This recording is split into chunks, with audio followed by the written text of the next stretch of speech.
mamaria y también un incremento de la sensibilidad. A veces la señora no quiere ni que le toque, porque hay cierto dolor a esto. Muy bien. Estos, entonces, como hemos dicho, pasa la menstruación y comienza a mejorar. Acá este es un cuadrito que me parece importante y en la cual ustedes deben de saber también para ver cuál es la diferencia entre una mastopatía fibroquística y un fibroadenoma. Los dos se presentan a veces con forma nodular, pero desde el punto de vista macroscópico, el fibroadenoma no está bien delimitado, el otro sí es bien definido, ¿no? Entonces, eso es una característica que ya nosotros vemos. Dolor, habíamos dicho que el fibroadenoma no es doloroso, entonces, sin embargo, la mastopatía fibroquística sí es dolorosa, ¿no? Presenta dolor. La menstruación se relaciona con la menstruación y el fibroadenoma no se relaciona con la menstruación, ¿no? Ahora también a veces la secreción, si hay secreción, a veces puede haber divulgación o secreción mamaria en mastopatía fibroquística. En el fibroadenoma no hay secreción mamaria. Esta secreción varía de repente, como son espacios quísticos, puede tener una secreción a veces media blanquecina, media cremosa o amarillenta. Algunas veces puede haber una ruptura de vaso y puede ser sermática también, ¿no? Ahora, en cuestión del tratamiento depende, ¿no? El tratamiento depende, algunas veces solamente es quiste, se le hace una ecografía, entra el oncólogo o el ginecólogo, ¿no? Con una punción, un aspirado con aguja fina, le resuelve el problema. Pero el problema está que estos quistes algunas veces se pueden calcificar. Entonces, al calcificar se puede haber microcalcificaciones que esto ya pone en alerta, ¿no?, a los médicos, y esto dicen, bueno, hay que descartar que no sea un cáncer, porque el cáncer puede surgir o puede cursar con calcificaciones. Entonces, ahí ya es recomendable también el tratamiento quirúrgico, ¿no? Entonces, en algunos casos. Muy bien, esto entonces es lo que nosotros encontramos, esta diferencia, además de la edad, por supuesto, ¿no?, que ya lo saben también, y en los grupos etarios que se presenta ahí es mucho más frecuente. Bien, desde el punto de vista de macroscopía, entonces es un tejido mamario, heterogéneamente fibroso y endurecido, ¿no? Es tubuloso de forma gomosa y de superficie irregular, no es bien delimitado, ¿no? Y que también, desde el punto de vista la superficie de corte, entonces vemos nosotros que presenta cuando estos quistes que tienen un contenido turbio, un contenido marrón y no se rompe, cuando no se rompe, miren ustedes todo este espacio blanquecino, tejido fibroso medio azulado, ¿no? Así se va a ver un tejido fibroso azulado y por eso se le llama muchas veces a estos como unos quistes como cúpula azul, una cúpula azul, porque característicamente eso es lo que va a mostrar estos tipos de lesión. Y bueno, también ustedes es posible ver aquí la cantidad de quistes, ¿no? Algunos grandecitos y otros pequeños, diferentes tamaños de estos quistes. Desde el punto de vista microscópico, ¿qué cosa es lo que yo debo de tener en cuenta? Ahora, se llama mastopatía fibroquística, ahí a su nombre debe ser fibrosis y quiste, ¿no? Es lo primero que tengo que encontrar ahí, ¿no? Y acá lo tenemos, tremendos espacios y otro rojito que es los quistes. Sin embargo, vamos a mencionar ciertas características que ustedes tienen que tener en cuenta y que no se pueden olvidar cuando se presentan. Entonces, si yo digo fibroquística, entonces quiste, ¿no? Entonces habíamos dicho cómo es que estos conductos se pueden dilatar, ¿no es cierto? Entonces son conductos o lobulillos dilatados, y estos conductos lobulillos dilatados están revestidos con un epitelio cuboidal, ¿no? Generalmente es así. Bien, muy bien, y ahí lo tenemos, los espacios quísticos. Entonces, estos espacios quísticos que normalmente están revestidos con un epitelio cuboidal, esto puede ser dos tipos de quistes. Un macroquiste, miren ustedes, pequeños quistes que ponen aquí, un macroquiste, cuando esto mide más de 3 milímetros. Los macroquistes, cuando miden más de 3 milímetros. Y microquistes cuando miden menos de 3 milímetros. Eso hace la diferencia. Eso hace la diferencia en la presencia de quistes de diferentes tamaños o presencia de macroquistes y microquistes. Dos, que estos quistes pueden estar tapizados por células cuboidales. Pero, ¿qué es lo que sucede? Hay un pero acá. Y miren ustedes acá, estas células cuboidales medias azulada o media violasa. Y miren ustedes acá, ya otra coloración que muestra el epitelio de cubierta. Y cuando sucede este epitelio de cubierta, nosotros hablamos acá ya de otra, ya hablamos de metaplasia apocrina. Entonces, por un lado, miren este epitelio, ¿no? Este epitelio, que lo tenemos acá, miren ustedes acá. Entonces, miren este epitelio, ¿no? Ese epitelio, entonces, epitelio medio cuboidal, y sin embargo, en otras áreas nos muestra este tipo de epitelio. Otras áreas nos muestra epitelio, y miren esta celulita, como es, ¿no? O este epitelio de cubierta. Entonces, el citoplasma se hace un poco más amplio, se pone más grande, se pone un citoplasma acidófilo, se pone finamente granular, con núcleos, ¿no? Que pueden ser redondeados, algunas veces basales también. Y esto es lo que se denomina una metaplasia apocrina, ¿no? Es característico en esta lesión la metaplasia apocrina. Entonces ya tenemos, miren ustedes, primero, ¿verdad? Los quistes, ¿no? Quistes, uno que puede ser macroquistes o microquistes, dependiendo de la medida.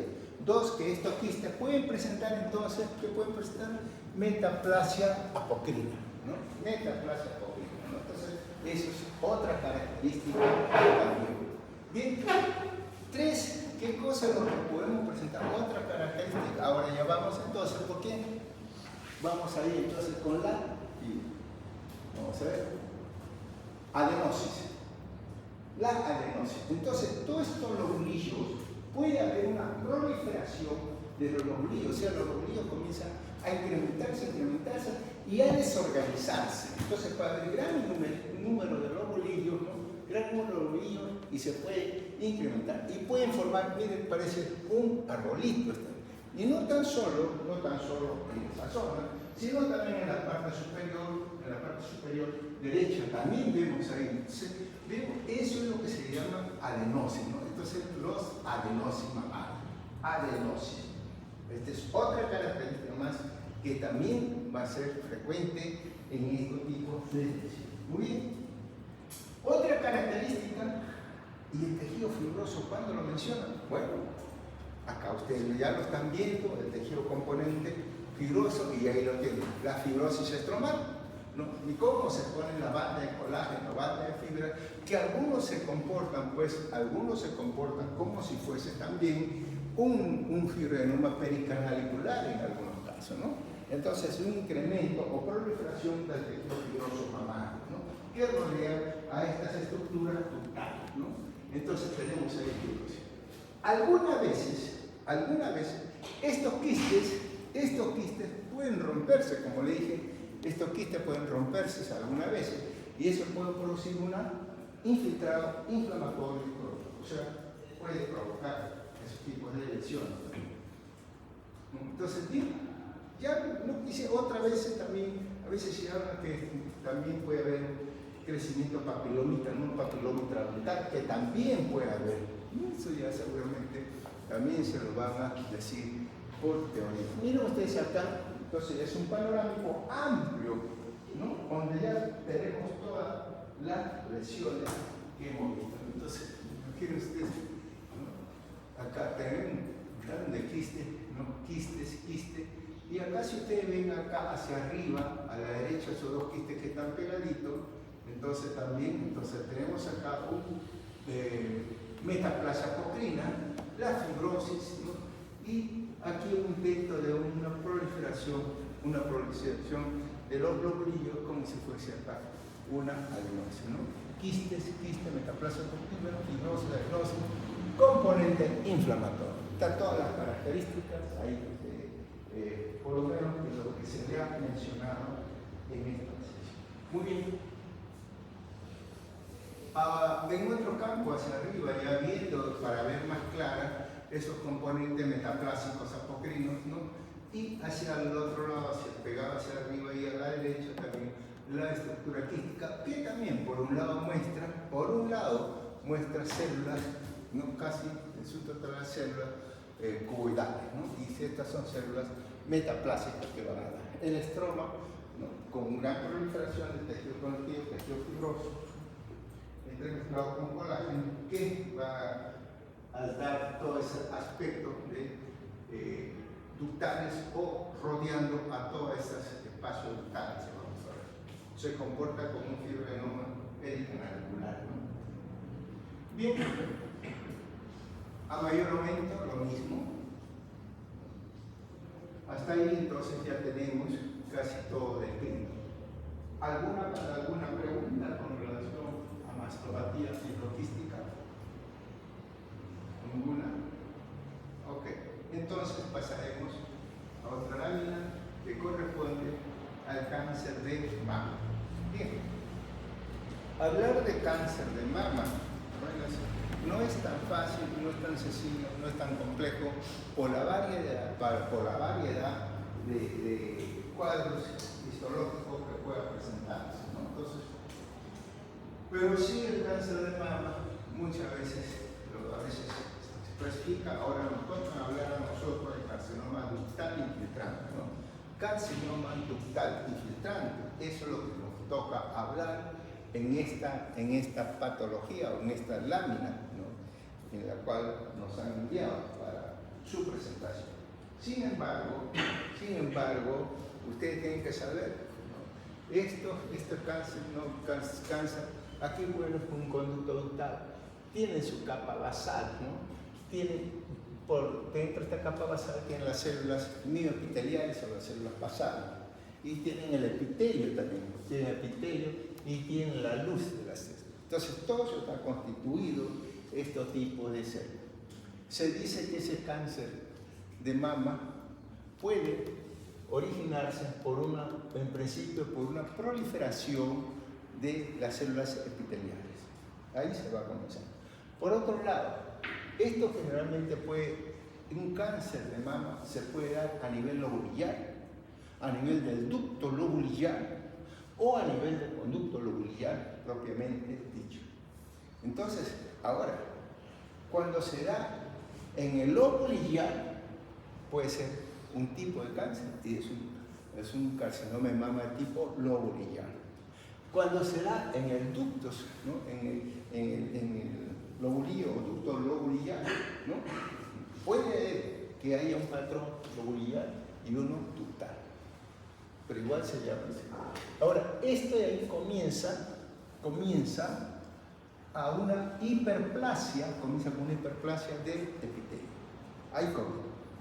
Estas hiperplasias del epitelio pueden cambiar de acuerdo a la alteración genómica de su ADN, entonces comienzan a proliferar y a presentar atipia, que puede ir a una displasia, ¿no? De bajo grado y alto grado, y constituirse en un carcinoma.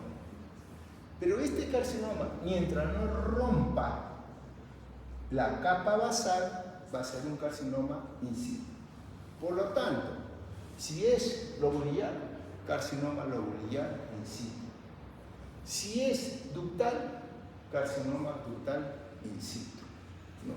Eso es esto. Entonces, ahora otra cosa también. Aprovechemos esto, que muchas veces cuando hay esta proliferación atípica, esto puede ir extendiéndose por los conductos y va migrando estos cambios celulares por los conductos hasta llegar hasta dónde, hasta llegar a dónde, ahí están los conductos, va migrando, por ejemplo acá, y llega ¿dónde acá? Llega hasta esta zona del pezón, y puede provocar lo que es la enfermedad de Payet. Entonces, la enfermedad de Payet no viene a ser sino los cambios, ¿no? Neoplásicos producidos por esas células ductales que se van a colocar. Muy bien, entonces mientras no se rompa esto, es un carcinoma in situ. Y si se rompe, es un carcinoma invasivo. Entonces, aquí ya comenzamos a hablar de un carcinoma ductal invasivo, ¿no? Pero cuando hablamos nosotros de carcinoma ductal, hay una serie de causales que puedan estar asociados o factores que puedan asociarse a estos tipos de lesiones, ¿no? Entonces, dentro de todos estos factores que pueden estar asociados, generalmente se dice que es las hormonas y sobre todo el estrógeno, ¿no? El estrógeno es un factor condicionante asociado estrechamente al estrocalcinoma. ¿Y por qué? Porque las células tienen mayor actividad estrogénica y eso puede proporcionar o que haya ciertos cambios a estas células. Por eso se dice, a veces, mientras más contacto estrogénico tenga estas células, ¿no? Entonces va a ser mayor la incidencia del cáncer o la posibilidad de cáncer. Esto se refleja en qué? Por ejemplo, en señoritas o niñas que a veces pueden tener su menarquia a los 11 años, a diferencia de otras que pueden tener una menarquia tardía. Entonces, la que tiene una menarquia a los 11 años o 12 años tiene mayor posibilidad de ser un cáncer de mama, ¿no? Entonces, ¿por qué? Entonces ya esto nos demuestra que ¿por qué? Por la actividad hormonal que puede haber esto. Igualmente también se habla a aquellas personas que tienen hijos en forma constante, o sea, tienen a veces varios hijos, ¿no?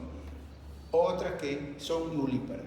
Las nulíparas tienen mayor posibilidad de hacer cáncer de mama que la señoras que tienen varios hijos o tienen esa cualidad que pueden salir en estados en varias oportunidades, ¿no? Entonces tienen otra posibilidad, también puede ser la obesidad, también puede ser. Otro factor, que también, ¿cuáles son otros factores que puede ser? Por ejemplo, en forma hereditaria, ¿no? La cuestión hereditaria, a veces tenemos la abuela con cáncer de mama, la hija con cáncer de mama y de repente la nieta con posibilidad de cáncer de mama. También todas esas cosas. La edad de presentación se dice que esto generalmente después de los 50 años de edad. Ahí normalmente se presenta, pero hay casos en que se presenta también en gente joven. Cuando se presenta en gente joven, o sea, a veces se presenta en los 40 años o un poquito por ahí alrededor de los 40, entonces aquí debe haber también alteraciones desde el punto de vista genético. Y de estas alteraciones son los BRCA, o sea, BRCA, ¿no? Los BRCA, los BRCA1 o los BRCA2, que son los que están asociados con estos tipos de cáncer. Entonces, mostramos nosotros una serie de causales o de factores que puedan condicionar estos tipos de cáncer, ¿no? Entonces, el carcinoma ductal infiltrante es un grupo heterogéneo de adenocarcinoma respecto a su característica anatomopatológica, pronóstica y resultados clínicos. Se cree que todos los carcinomas que nacen de la unidad ductolobular. O sea, así, entonces, por eso a veces conductal puede ser, pero el ductolobular es la que nace. Y de ahí vamos a ver los diferentes tipos de patrones, que eso hace muchas veces un problema un poco hasta complejo para el patólogo en clasificar, ¿no? Y eso lo vamos a ver ahí. El 75% de cáncer de mama son invasivos, bueno, ¿no? Casi diagnosos invasivos. La edad media de presentación, 61 años de edad, y la predisposición genética, bueno, a veces ahí donde figura, y sobre todo también cuando están asociados en gente joven, sobre todo cuando se ve esto con el BRCA1 o el BRCA2. Y también otro tipo que tenemos que tener, una vez que se han hecho todos los estudios genéticos, entonces los tipos luminal A, los tipos luminal B, el ER2 y el tipo basal, que esto es importante para el tratamiento, el pronóstico y tratamiento del paciente. Y lo vamos a ver. Bien, bueno, esto es lo que habíamos hablado, ¿no? La menarquia, estos factores de riesgo, ¿no? La edad del primer parto, ¿no? Entonces a veces las nulíparas, la raza también juega un papel importante hasta la mujer blanca o no hispana, puede ser, lo que están expuestas más exposición a estrógeno, exposición a radiación también. A veces que tienen problemas con una glándula mamaria se les da radiación y complican la otra mama. Entonces es una serie de factores, algunos, ¿no?, que pueden estar asociados y que ya la hemos visto. Muy bien. Bueno, esto simplemente es para cómo es un mecanismo y cómo se llega que todo esto cáncer de mama, ¿no?, que es el crecimiento descontrolado, ya lo sabemos, una proliferación de mama, toda proliferación celular clásica es un crecimiento descontrolado, ¿no? Y eso pues debido a esas alteraciones, ¿no?, que han sufrido el genoma. Al sufrirse el genoma y encuentra todas las condiciones adecuadas, comienza a proliferar. Y estas células son las que comienzan a dar lugar. Algunas veces cuando se comienzan estas células iniciadas, ¿no?, cuando se inician, estas pueden, nosotros tenemos la célula colorectal, cuando se reproduce una replicación celular y todas las falladas, todas las células que no sirven, entonces pueden ser anuladas o destruidas por la célula colorectal. Pero otro también que hay un factor importante, ¿no?, el P53, que esto hace muchas veces que esta célula perdure. Y eso es lo que me ocasiona la aparición de una nueva célula, ¿no? Y esta célula modificada tiene la capacidad de dividirse sin ningún tipo de control. Ahí viene la proliferación y esto puede dar lugar a una lesión maligna, puede dar lugar a una lesión maligna. Muy bien. Tenemos entonces ahí qué sintomatología puede tener este cáncer de mama. Generalmente este tumor siempre va a aparecer, no siempre, pero con mayor frecuencia en el cuadrante supero externo, ¿no? Con mayor frecuencia en el cuadrante supero externo, ahí va a aparecer, ¿no? Y también el tamaño del tumor varía, ¿no? El tamaño del tumor varía, generalmente es un tumor blanquecino, ¿no?, con unas formas medias estelares. Estas formas estelares que tienen estas prolongaciones que presenta el tumor, eso quiere decir que no es definido, no es encapsulado, ¿no?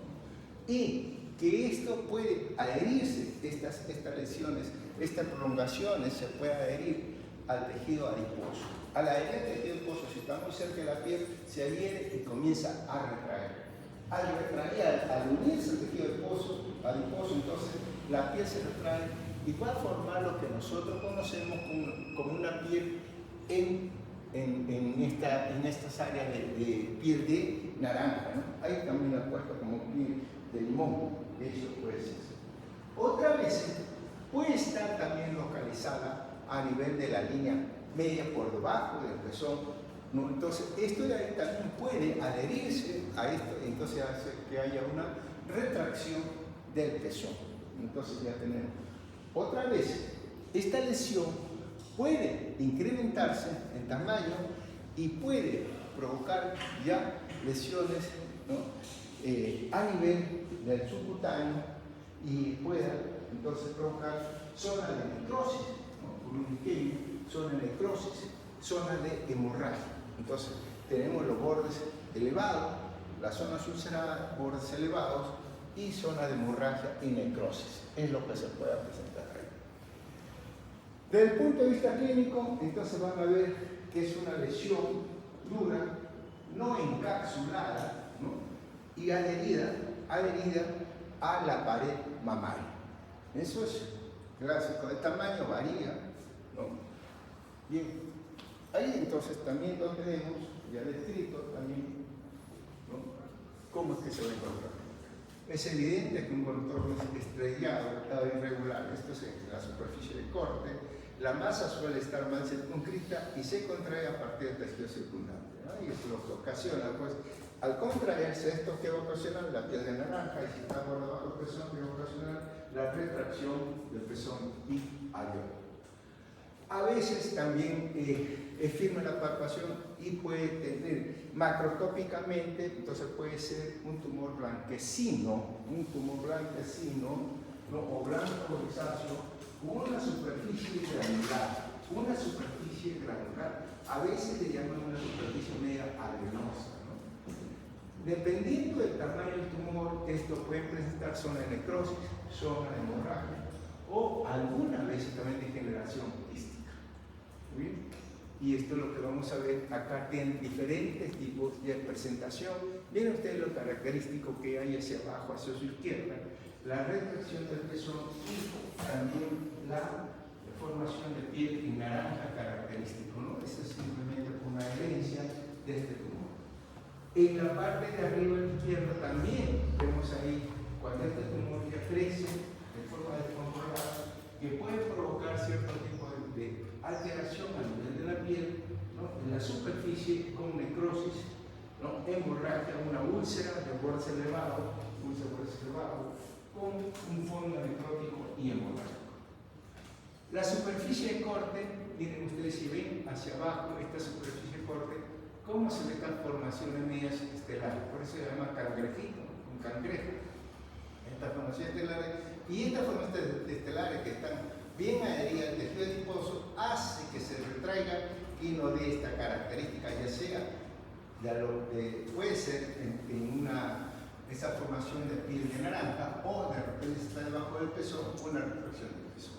No es encapsulado, ¿no? El tamaño varía, como le digo, no es encapsulado y es con un crecimiento a veces infiltrativo, como ustedes ven.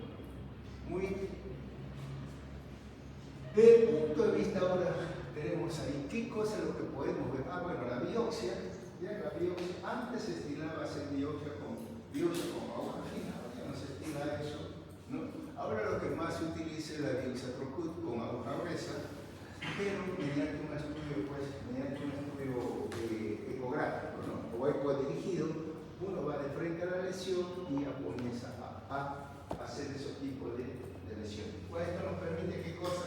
Sacar tejido, porque muchas veces con el MAP o con el estudio citológico, uno no podía hacer todos los estudios que quería, no podía hacer estos estudios de inmunistoquímica, no se puede porque era citológico. Sin embargo, acá en el tejido, en la biopsia Trocut, hay tejido y ahí ya uno le da todas las características histológicas y asociadas o acompañadas dentro de todo el diagnóstico de los estudios básicos, ¿no? Que son los receptores estrógenos, receptores progesterona, el ER2 y también el otro es el Ki-67, ¿no? La beta-catenina también se puede utilizar esta beta-catenina cuando se piensa que es ya. Muy bien. Esto es, entonces, ¿qué cosa es lo que nosotros hacemos cuando diagnosticamos esta lesión? Entonces no es tan sencillo. Tenemos que ver qué tipo histológico es, ¿no? Entonces, en todo cáncer de mama, ¿qué tipo histológico es? Porque ustedes pueden ver, y hemos dicho, que un carcinoma ductal infiltrante, pero puede ser biliar infiltrante, ¿no? También puede ser. El grado de diferenciación. Cuando hablamos nosotros de la diferenciación, tenemos que hablar del grado nuclear y el grado también histológico, ¿no? ¿Qué grado? O sea, de acuerdo a la atipicidad que vamos a ver nosotros, ¿no? En los núcleos y también en las células de nosotros. Infiltración de vasos sanguíneos y linfáticos, muy importante. Ustedes saben que el pronóstico, ¿no? Si eso está comprometido, si hay tromboembolia linfovascular, entonces el pronóstico también se hace un poco más complejo para el paciente. Otra cosa que tenemos la dimensión de márgenes, bueno, nos va a permitir ahí si es que esto está o no están comprometidos. Y los estudios de inmunohistoquímica, que es básico. Ni un patólogo o ni un oncólogo le va a aceptar a ustedes un resultado, ¿no? Sin estudio de inmunohistoquímica. Ni un oncólogo se va a atrever a dar un tratamiento a una paciente con cáncer de mama si es que no tiene los estudios de inmunohistoquímica. Y eso es básico, eso es valedero. ¿Por qué? Porque de acuerdo a los resultados se escoge qué tipo de tratamiento es el mejor y más adecuado para la paciente. Muy bien. Imagina usted el carcinoma ductal infiltrante. A veces nosotros tenemos que ver sin ningún tipo especial. O sea, sin ningún tipo especial, quiere decir que ahora, ¿qué hacemos? ¿Por qué se le llama ductal infiltrante entonces? Porque puede tener áreas lobulirares, puede tener áreas de carcinoma in situ, puede tener lobulidad in situ, o ductal in situ, lobular in situ, puede tener otro foco de repente tubular o un foquito mucinoso, o sea, puede haber una mezcla de todos estos componentes, y por eso es que a veces uno, ¿qué cosa es lo que hace? Se denomina un carcinoma ductal. A veces ustedes pueden encontrar NS no especificado o TNS, tumor no especificado. Entonces, y esto era, imaginen ustedes los cánceres más invasores con rasgo histológico específico, un 20% nada más, ¿no? Entonces, eso es lo que a veces, eso hace que el estudio de esto sea un poquito complejo o que el patólogo esté mucho más entrenado para decir de qué se trata esta lesión. Antes no era así, ¿no? Antes, unos 10 años atrás, así, pues carcinoma ductal infiltrante de mama, bla, bla, bla, bla, bla, punto, se acabó. Ya está, ahora no. Ahora ya hay que catalogar a ese tipo, si es especificado o no. Y también todos los patrones histológicos que pueden haber, lobular, tubular, mucinoso, medular, secretor papilar, infiltrante, anorexítico, etc. Todo eso también puede encontrarse de estos tipos de lesiones. Por eso se hace un poquito más tedioso el estudio de la histología. Y eso es lo que se refleja acá, ¿no?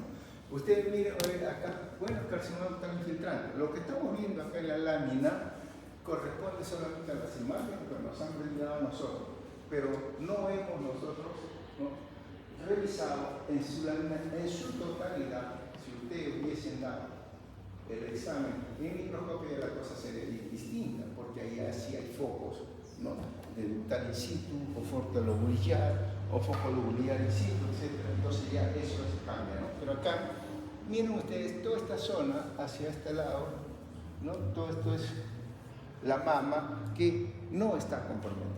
Sin embargo, en esta otra, a veces ustedes pueden ver acá, miren, en estos como si fuese una hilerita, ¿no?, como si fuese una hilerita. Ah, caramba, ¿y esto qué será? Entonces, una hilerita, entonces no se ven por ahí como una línea, se ven acá de tumorcito o de células malignas, ¿no? Entonces, eso tiene. ¿Por qué? Porque a veces los carcinomas lobulares tienden a ser como una filita simple. Una filita simple tienden a ser eso. O otros, los carcinomas ductales pueden ser estructura ductal o tubular, y estos, de acuerdo a sus características histológicas o de acuerdo a sus características o cambio o actividad nuclear, pueden ser bien diferenciados, moderadamente diferenciados o pobremente diferenciados. Miren acá en otro lado, miren acá. Aquí tenemos entonces nosotros la estructura ductal, ¿no? Acá hay una estructura ductal, acá otra ductal, acá otra ductal, o sea, por acá, por esto. En toda esta zona predomina serie de estructura ductal. Y en otra zona, a veces no, predomina esta estructura ductal, ¿no? Esto es característico a veces que nosotros. Ahora, acá ustedes, para que se orienten, ¿no?, ¿qué será esto? Entonces, imaginen ustedes, acá tenemos estructura ductal, la masa, ¿no? Entonces, todo eso, para que se orienten. Muy bien. Bien, entonces, a veces aquí es un poco complejo, como le dije, y lo mejor, el carcinoma ductal de la mama, entonces, puede ser, es una proliferación de tejido ductal, ¿no? Proliferación de tejido ductal, que esto puede ser bien diferenciado, moderadamente diferenciado o pobremente diferenciado, ¿no?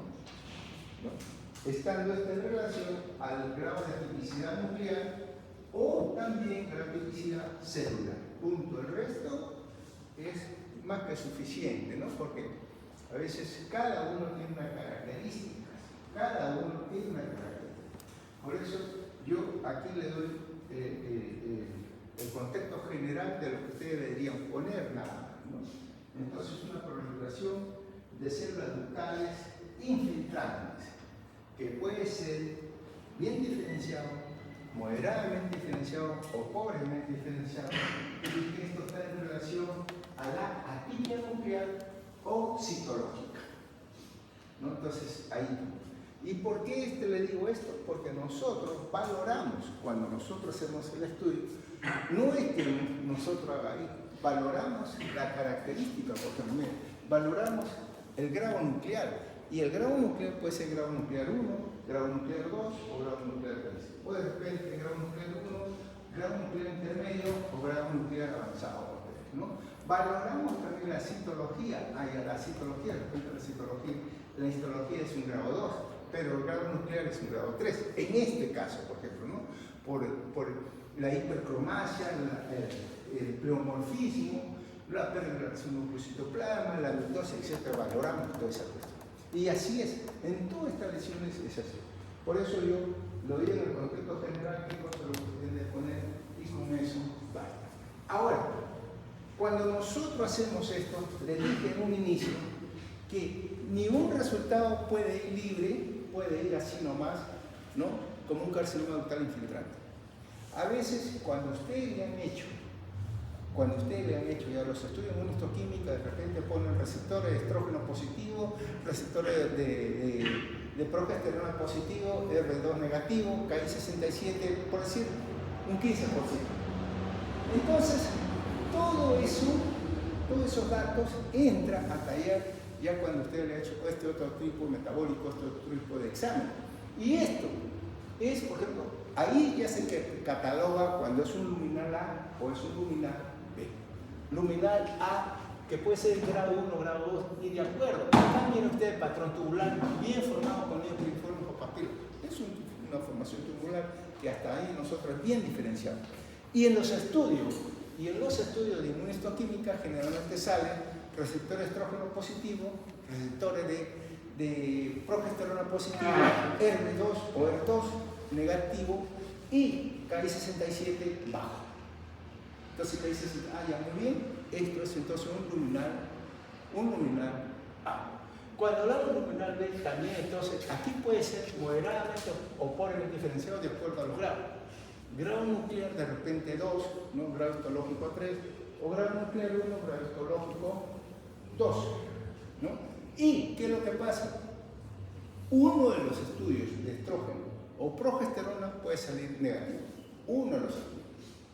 O de repente puede salir positivo, pero el R2 algunas veces puede salir positivo, ¿no? Algunas veces.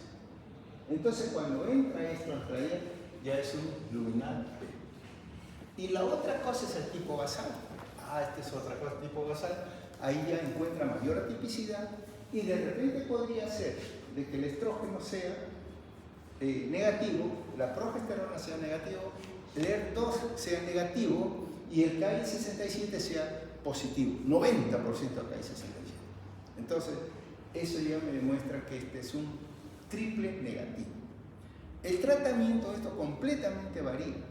El tratamiento para cada caso varía y eso es lo que catalogan los oncólogos, ¿no? Varía. Siendo más difícil el tratamiento, por supuestamente, cuando se trata un triple negativo. Un triple negativo generalmente ustedes lo van a ver en personas de mama. ¿Por qué es posible que un cáncer de mama una persona que tiene como 20 años diagnosticada y sigue viviendo? Sin embargo, a esta otra chica le han diagnosticado cáncer de mama y al año siguiente se murió, de acuerdo al patrón histológico y de acuerdo al grado que haya tenido este tipo de lesión. Ahí es donde, a veces en un caso pues avanzado, ya no es posible hacer nada, no es posible. No simplemente, ¿por qué? Porque ya no responde al tratamiento. Muy bien, miren ustedes ahí, qué bonito, ahí está. Entonces eso puede ser un grado nuclear 2 y un grado histológico. Ahí se ve claramente la presencia de las estructuras ductales, ¿no? En donde presenta pues todo ese grado de atipia que se va a presentar. Algunas veces pueden presentar estas formaciones como micropapilas que se van a ver, o cuando se presenta en forma de grupito, una forma media cribosa que se va a ver. Estos son, miren ustedes ahí, igual. Entonces todo esto tenemos que valorarlo, ¿no? Entonces, por eso la descripción que yo le he dado es genérica, es general, no está en relación a lo que nosotros hacemos, simplemente en la relación, qué cosa es lo que ustedes tienen que saber de acuerdo a este cuadro histológico. Muy bien. Este es un panorámico, ¿no? Donde casi en un tercio izquierdo vemos todavía una mama preservada, y lo que está los dos tercios a la derecha pues es carcinoma de la mama, carcinoma infiltrante, porque ya está la coloración un poquito pálida, pero sí se debe mostrar este tipo de expresión. Igual también lo vemos ahí, también un poquito más de aumento en las mismas áreas, ¿no? Donde se ve la estructura, ya podemos ver ahí parte de gran estructura que puede ser correspondiente a estructura ductal, ¿no? Bien, eso es entonces lo que correspondería a este cáncer. Bien, ahora vamos a entrar al tumor filodes. El tumor filodes, ¿no? a veces puede escribir así, filodes como se pronuncia, o PHI, etcétera, también filodes también, ¿no? A veces, pues, esto ha sido aceptado, en unos libros lo escriben con PH, en otros libros PHY, otros lo escriben PHI latina y otros lo escriben así en español, como se pronuncia, ¿no? Tumor filodes. El tumor filodes también es otro grupo de neoplasia, ¿no? En la cual esto tiene dos grupos de grado. Acá vamos a ver en nuestra práctica tumor filodes benigno y tumor filodes maligno. Como esto se sigue nomás, las características varían un poco de un benigno a un maligno, ¿no? La etiopatogenia también es muy similar, el cuadro clínico también es similar, solamente que en algunos casos se puede dar ya un poco más evidente la lesión. Pero tanto los tumores filodes ya sea benigno o maligno, los tumores filodes son tumores de crecimiento rápido, ¿no? Eso es lo característico que tiene básicamente esta lesión. Los grupos, entonces, esto ya no se va a presentar en personas jóvenes como el fibroadenoma de mama, sino se presenta después de los 30 años de edad. Se puede presentar a esa edad, ¿no? Y hasta los 50 años de edad. Se dice que el tumor filoide, después de los 50 años, como que baja en su frecuencia mamaria, ¿no? Ahora, esto es tan rápido el crecimiento que una persona lo puede tener, ¿no? Y la característica de crecimiento varía con relación al fibroadenoma de mama, que de repente, hoy día, se palpa, va al médico mañana, mide 2 centímetros, ya regrese dentro de un mes para ver cómo se comporta, y al mes ya no mide 2, sino mide 4, y hasta que lo operen ya mide como 6 o 7 centímetros. O sea, el crecimiento es rápido en pocas semanas. Esa es una de las características del tumor filoide. El tumor filoide puede ser benigno o puede ser maligno. El tumor filoide benigno, muy similar a lo que es el tumor al fibroadenoma de mama, ¿no? Muy similar a veces a esto, ¿no? Entonces, también se puede presentar en una lesión. El tumor filoide es conocido también como sarcoma, ¿no? A veces sarcoma de la mama se llama cistosarcoma filoide. Es una masa típicamente grande de crecimiento rápido que se forma a partir de la célula del estroma perivital de la mama. Felizmente constituye menos del 1% de los cánceres de mama, ¿no? A veces se dice que llega al 0.5, 0.4, 0.5%. Por eso se pone menos del 1% ahí. En toda esta cáncer de mama. Muy bien. Recuerden que el tumor filoide es netamente estromal. Las estructuras glandulares mamarias nada tienen que ver con esta lesión. Es una neoplasia estromal de la mama. Ahí se va a ver y se caracteriza por el grado de tipicidad y proliferación de este tejido fibroso mamario. Bien, la aparición es más común entre los 35 y 50 años de edad, antes de la menopausia. Ahí es hasta 50 nomás, pero finalmente en mujeres adultas, y se caracteriza por tener un crecimiento rápido. Eso es lo característico en esta lesión, ¿no? Un crecimiento bastante rápido.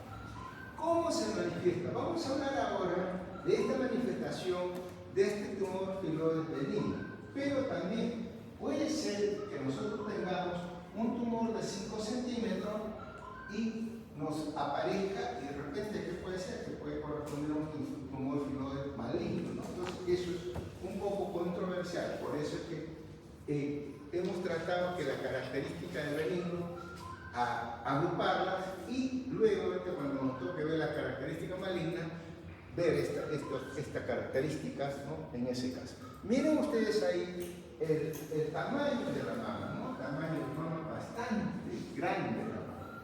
Clínicamente suele manifestarse como un nódulo firme, ¿no? Entonces, liso, multinodular y bien delimitado en módulo. Hasta ahí una descripción muy parecida al fibroadenoma de mama, muy parecida, ¿no? Por lo general no doloroso, más parecida también, con un tamaño variable, y ahí viene la diferencia, es el tamaño. Generalmente más de 5 centímetros. Generalmente más de 5 centímetros. Ahí sí varía porque, generalmente el fibroadenoma de mama suele medir hasta 3 o hasta 4 centímetros más. Pero cuando esto mide más, ya hay que pensar eso. Y puede aumentar el tamaño en pocas semanas. Como le dije, entonces esta lesión tiene una propiedad de repente de presentarse esto y que van al médico hoy día, dejan de ir porque el médico lo ha citado entre un mes, y en un mes ustedes no van, sino van al mes y medio y ya creció, ¿no? Ya creció esta lesión. Entonces eso es lo que caracteriza. El resto es, cabe notar que esto de aquí muy similar a lo que se ve en fibroadenoma. Ahora, esto de acá, cuando nosotros estudiamos el tumor fibroadenoma de la mama, ¿cuándo decimos que benigno? ¿Cuándo decimos que maligno? ¿Cuándo decimos que es borderline? Aquí tenemos que ver y centrarnos bien, porque ustedes no pueden diagnosticar si es que no conocen. No pueden decir si es benigno o maligno cuando no conocen la característica, ¿no? Benigno, todos sabemos que es una proliferación del estroma, pero en el estroma es un pleomorfismo celular bajo, o sea, la celularidad es baja y también la mitosis, la atipia. Hay proliferación de fibrosos, sí. Atipia es leve o baja, la mitosis es baja. Y eso ya lo vamos a ver.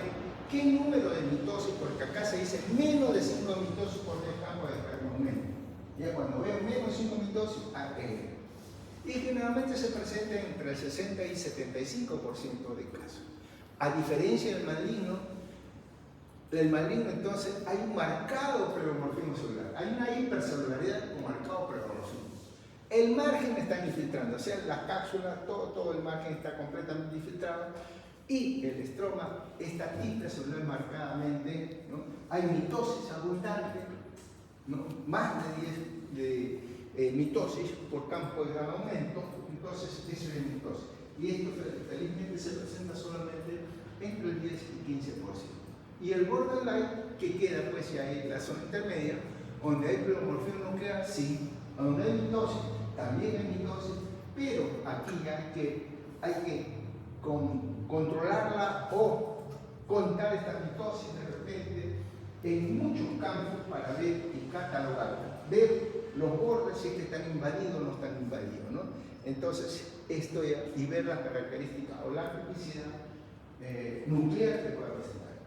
Entonces, de repente no cumple con todos los requisitos como para decir que es maligno, pero sin borderline, ¿no? Muy bien. A veces nosotros de frente decimos que es un tumor filoide maligno, ¿no? ¿Por qué? Porque a veces no es por el tratamiento que se le puede dar en este tipo de lesión. Muy bien. Bien, entonces la presentación clínica, ustedes cuando ven, es una masa palpable, como hemos dicho, de aspecto móvil, crecimiento acelerado, multilobulado, el tamaño es más de centímetro, no es doloroso, y el ultrasonido, ¿no?, es sugestivo de un fibroadenoma, excepto por el tamaño y la historia sanguínea. Raramente son ulcerados o fijas en la pared. Eso es característico también. O sea, imagínense ustedes, hasta el ecografista ve que esto, por el tamaño, bueno, sí, parece que tiene toda una lesión benigna. Todo tiene una lesión benigna, pero esta lesión tiene que, a veces, no es muy bueno hacer la biopsia excisional, ni la biopsia con aguja no es bueno, ¿no? ¿Por qué? Porque estos tumores de repente pueden ser un área celular y pueden ser otra área no celular. Entonces uno puede caer en un área no o escasamente celular y decir que es un tumor benigno, ¿no? Entonces, esto hay que tener mucho cuidado cuando uno realiza este tipo de estudios biológicos. Muy bien. Miren ustedes entonces, esta es la macroscopía, es una masa tumoral globular, bien definida, ¿no? Con protuberancias que van a ver el tamaño es frecuente, de 4 centímetros o más, no doloroso, de rápido crecimiento y que provoca un adelgazamiento de la piel, ¿no? Entonces, esto comienza la superficie de corte, muchas veces color blanquecina o color cremosa, y se presenta, se muestra una hendidura, miren ustedes acá, que era, yo le dije, con relación al fibroadenoma, y ahí está esa hendidura, pero muy sutil, ¿no? Casi no se ve, pero acá sí es esta hendidura bastante evidente. Por eso que nosotros macroscópicamente ya entonces nos da esto una idea que es un tumor filoso, macroscópicamente es un tumor filoso. Ahora, en todo, no necesariamente tiene que medir 10 centímetros o 8 centímetros, basta que sea de 5 centímetros o 4 centímetros con esta característica y el comportamiento histológico, ¿no? Como es chiquito o como es menor el tamaño, ya tiene que ser un tumor filobenigno, no, tampoco es eso, ¿no? Puede ser esto, por eso esto vamos a verlo acá. Este es el punto de vista tumor filobenigno, pero también que se puede presentar como tumor filobenigno. Entonces, ven aquí, entonces una formación lobular, multilobular, ¿no? De consistencia muchas veces firme, no dolorosa, movible, ¿no? Y bien delimitada. La superficie del corte puede ser blanquecina o cremosa, ¿no? Con presencia de hendiduras. Marcada hendidura, vamos a ver. Desde el punto de vista histológico, vamos a ver. Miren ustedes ahí, esa arquitectura que ustedes ven, parece como si fuese el tejido, si esto ustedes ven, ¿no? Si esto fuese ahí un producto ductal de la mama, y miren el estroma, cómo es que el estroma entra a esta hendidura.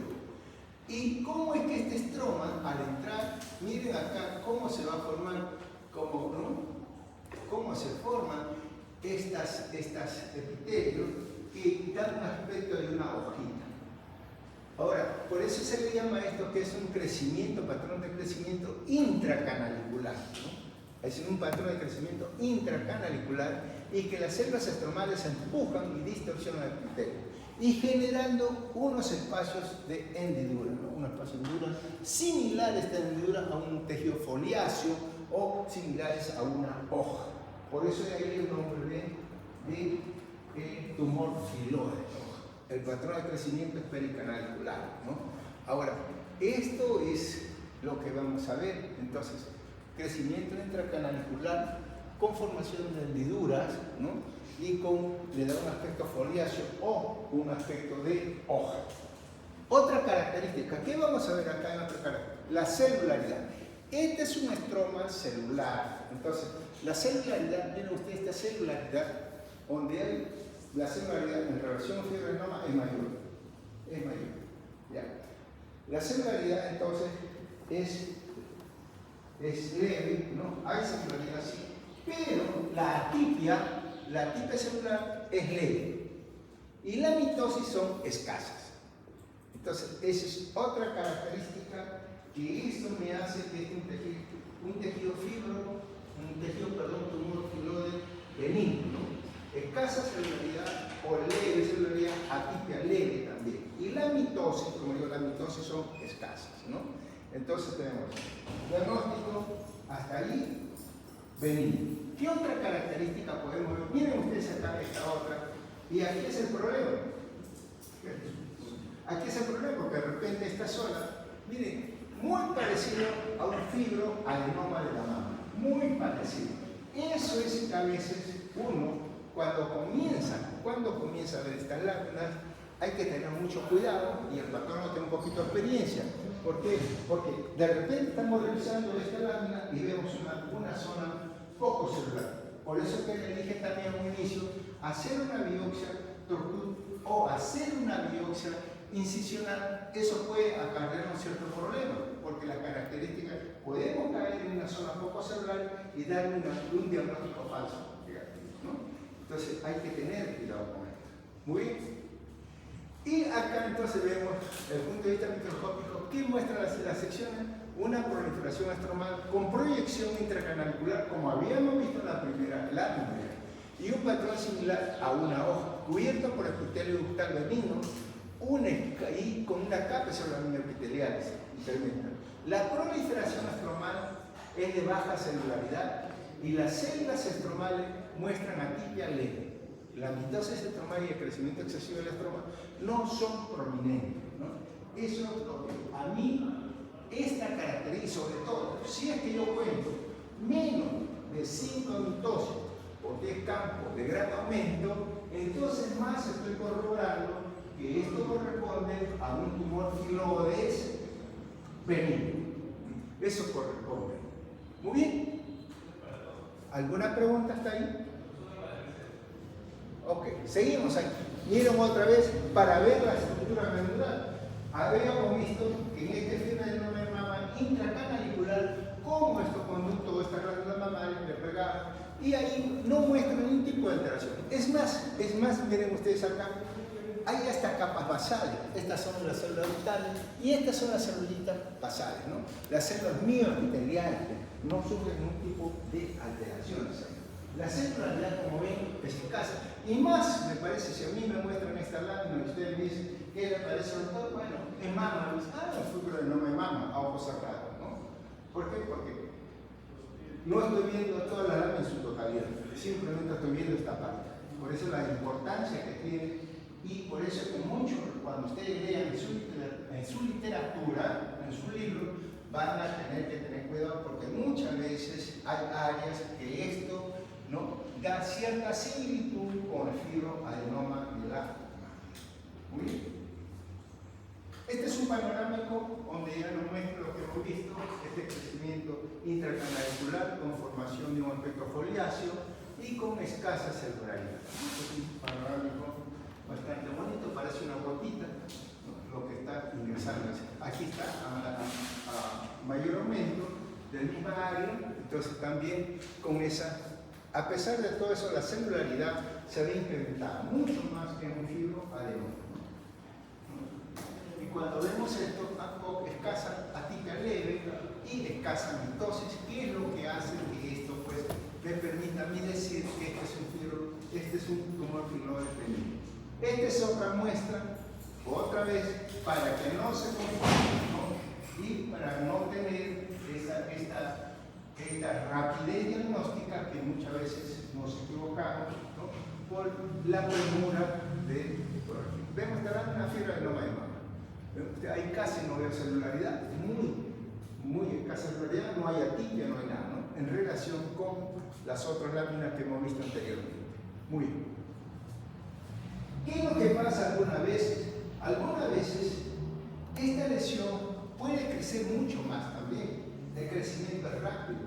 Entonces, este crecimiento es rápido y a veces, ustedes pueden ver, miren ustedes acá, es un tumor de crecimiento rápido. En esto también algunos tumores filoides malignos. Entonces, el crecimiento es bastante rápido. Y este crecimiento rápido, ¿qué cosa es lo que hace? Aquí comienza a presionar, ¿no? La piel. El subcutáneo comienza a presionar y comienzan los vasos sanguíneos también a ocluir o dificultar la circulación sanguínea. Por eso ustedes ven acá unos canalículos y ven como una red vascular. Todo eso, y eso que ocasiona un estado de anoxia, ¿no? Un estado de isquemia y una necrosis, ¿no? Entonces, a veces un crecimiento rápido, una masa tumoral de crecimiento rápido bien delimitada en la piel, y la piel que puede mostrar eso, área de necrosis, isquemia y necrosis por compresión. Todo esto se da por una compresión, ¿no? De la piel. No es por necrosis tumoral, porque no la produce, es por compresión que da por eso. La superficie de corte puede ser a veces blanquecina o superficie de corte cremosa Entonces, y aquí también vamos a ver que con crecimiento infiltrativo. Muchas veces crecimiento infiltrativo, como lo podemos ver en esta zona de acá, ¿no? Entonces la cápsula se puede ver comprometida, no hay o las pseudocápsulas que pueden verse comprometidas, ¿no? Puede haber áreas que, de acuerdo al tamaño, puede haber zonas de necrosis o zonas de hemorragia. Y esta vez es un crecimiento menos modular, medio cerebroide. Y aquí ustedes van a ver igualito las hendiduras, ¿no? Las hendiduras que van a ver acá. Muy mal delimitado, cosas hemorragias, zonas de necrosis. Y esto pues llama la atención en esos tipos de... Yo veo esto y lleva entonces de frente un tumor fibroide maligno. Muy bien. Acá esto es importante. ¿Cuándo considerar un tumor benigno y cuándo considerarlo maligno? Entonces vemos la hipercelularidad. Miren, comenzamos. Hipercelularidad.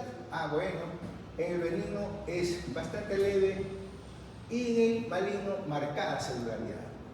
Pleomorfismo nuclear. Bueno, cuando a veces una célula es completamente desigual a otra, ¿no? Entonces, eso también, pleomorfismo nuclear en el benigno es bajo y en el maligno es marcado pleomorfismo nuclear.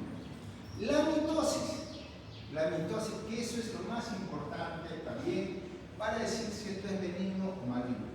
Una mitosis, ¿no?, nula o ninguna, o que puede llevar a menos de 5 mitosis, porque estamos en el momento, listo, eso es, entonces esto es ya de bajo grado o benigno. Y una mitosis mayor a 10 mitosis por campo de gran aumento, entonces eso es maligno. Y entre 5 y 10 la intermedia, ¿no? Por otro lado, también tenemos ahí los márgenes son bien circunscritos y, sin embargo, los márgenes a veces en el maligno se ve invasivo, ¿no? O sea, todo el margen tumoral se ve invasivo.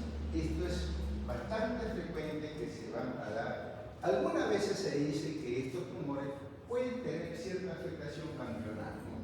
Pero acá a estos tumores nunca se le hace como en la mama, ¿no? Sacarle, a ver un estudio del centinela, del ganglio centinela, no, casi no, porque no está comprometido en ese tipo de lesión. Muy bien. Ahí lo ven entonces, vamos a ver ahora desde el punto de vista histológico. Y desde el punto de vista histológico, miren, igualito, un crecimiento también intracanalicular, ya lo ven ahí. Pero ¿qué es lo que llama la atención ahí? Lo que llama la atención es el gran punteado que se va a ver, el gran punteado, ¿no?, de estas áreas, ¿no? Miren ustedes, todo el estroma bastante puntido, un crecimiento intracanalicular con una formación foliácea también, ¿no?, que se ve también hacia su lado izquierdo, esta formación foliácea. El estroma es bastante hipercelular. Acá también lo vemos igual. La diferencia, miren ustedes, en la parte superior con la parte inferior. Con la parte inferior netamente o claramente celular. Sin embargo, a pesar de la celularidad, a pesar de encontrarse celularidad en esto, miren acá, en relación con esta zonita, hacia abajo y a la izquierda es mucho más celular. Y bien, crecimiento intracanalicular con formación foliácea. Bien, hacia su parte izquierda, un tejido mamario todavía conservado, y hacia la parte derecha, comprometido. Y sobre todo esa pseudocápsula ya ahí nos muestra también este compromiso con esta pseudocápsula y cómo se haya infiltrado, ¿no?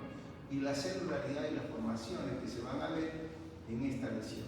Muy bien, hasta ahí ya tenemos otro. Y ahora sí, ni hablar. Entonces tenemos, esta es una neoplasia maligna netamente estromal. Y ya vemos ahí, ustedes pueden ver, seguro, pueden ver ahí y darse cuenta del crecimiento y del patrón de crecimiento estromal que tiene. Son células fusocelulares. Miren acá, miren estas celulitas que hay, ¿no? Estas celulitas como son fusocelulares, o sea, alargaditas, cómo se ve en estas zonas, cómo se ve y cómo se ven también como si fuese un tejido fibroso. Y ahí orientadas en forma longitudinales que se van a ver. Ya vemos acá unos núcleos bastante bastante prominente o bastante atípico. Ahora, ese es marcadamente una neoplasia bastante poblacional, y cuando vemos la característica ni hablar.